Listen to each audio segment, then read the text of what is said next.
Former Federal Reserve Governor and Columbia professor Frederic Mishkin. Fred, it's good to have you back on again. Happy New Year, by the way. We're almost there. We focus so much on rates, and I get it, and we'll talk about that. But man, that bringing down this balance sheet, is that the great variable that there is no history book for? Well, there is no history book. I think people pay more attention to this than is really appropriate. That the balance sheet's really important when you get hit by a crisis. So extremely important during the episode of the global financial crisis, and again, extremely important during the COVID pandemic, in those early phases of it. At this point, really, reducing the balance sheet is more of a technical issue. I think that it has some impact, but maybe it's overemphasized. The real story is about rates. Mm-hmm. And that's, I think, the important thing that the Fed has to focus on. And, and I actually think that the markets are sort of putting pressure on the Fed to not raise rates as fast. I think that's a mistake. I think the Fed really needs to do its business.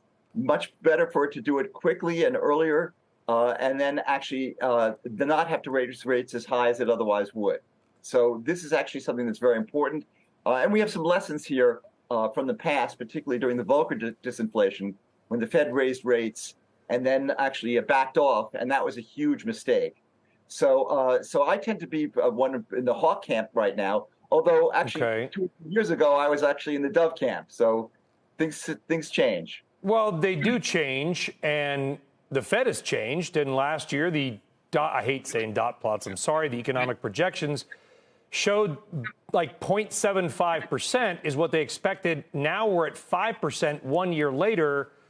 I mean, that's a pretty big whiff. Take that what it will. So do you worry that the Fed is going to make the same mistake on the other side? So, the problem is you're never going to get exactly right. I have to say, by the way, what was remarkable about this episode, the Fed really did blow it. They really had a bad framework with serious problems that led them to make some mistakes. We could go into that if you'd like.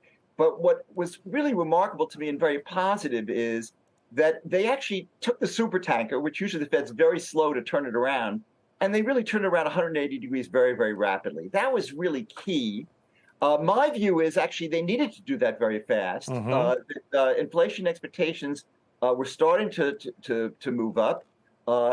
This is, again, a lesson from the Volcker episode when they raised rates and inflation expectations did not come down and then they backed off. They got in trouble as a result of that. They have now actually got inflation expectations contained, which is very good news.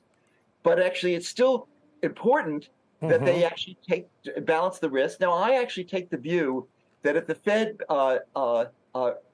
caves into pressure, if it decides to stop raising rates because of the pressure on it, that the result will be that they won't get the credibility they need to get, and that could mean rates could be even higher. So, is there a risk of a recession right now? Absolutely. I think, in fact, a recession is very likely from what the Fed's doing. Did you hear my comment earlier, Fred? I mean, quickly, is the only way to bring down wages to have a bunch of people lose their jobs? How do higher rates bring down pay levels? Okay, so your objective is never to basically screw workers. That's just not what you want to do.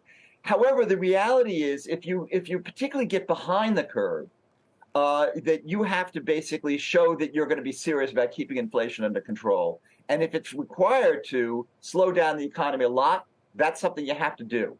So mm-hmm. the bad news is if you get it perfectly, then in fact you might be able to have costless disinflations.